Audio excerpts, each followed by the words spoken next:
Լավ արես, պրիստակացներ, Փաշինյանին էլ պտի դներ իրաց վրա, Աղինյանին էլ ընդեղ իրա երեխեքի հետ, ծաղի, անօրինական ինչ որ անում են, հերիք եղա բոլեղավ, իմ երեխուն եմ ես պահանջում, 10 րոպեից հետո, հա, իմ տղեն էր, 41 տարեկան է ինքը,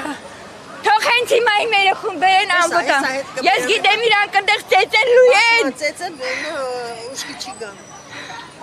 հետո ինչ են անելու, ում զգուշացնենք, որ այդ երեխուն չկապչնենք, արդեն այդ դեպքում ուրիշ տեղ կպինես, շեֆին, որ զանգինասին հանգարց չծեցեն, ունի ինքը էպիլեպսիայով հիվանդ է, երկրորդ խմբի հաշմանդամը անգործունակա, ես օրինական իրա խնամակալն եմ, ոստիկաններին խնդրեցի, որ թույլ տային ես փողոցը անցնեի, թույլ չտվեցին, այն երեխաներ ջղայնացավ խփեց, լավ արեց, պետք է շատ կասել, պետք է գլուխը ծխեր, լավ արեց, ոստիկանները ամիսի 7 միլիոն դոլար են ստանում աշխատվեն, իսկ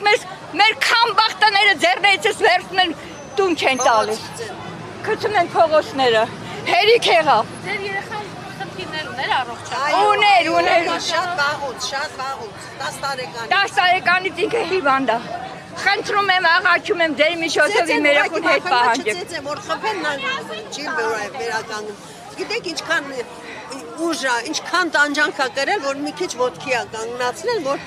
չընկնի։ Խնդրում եմ էլ ինչ կլինի ոստիկաններին ասեք թող կապ հաստատեն, կենտրոն են տարեն իրան, չծեծեն իրան հետ բերեն։ Ուղղակի խնդրում եմ։ Իրան ծեծեն չի կարելի։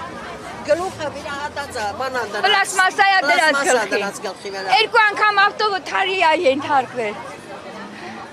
Ձեր միակ տղան, հա։ Հա։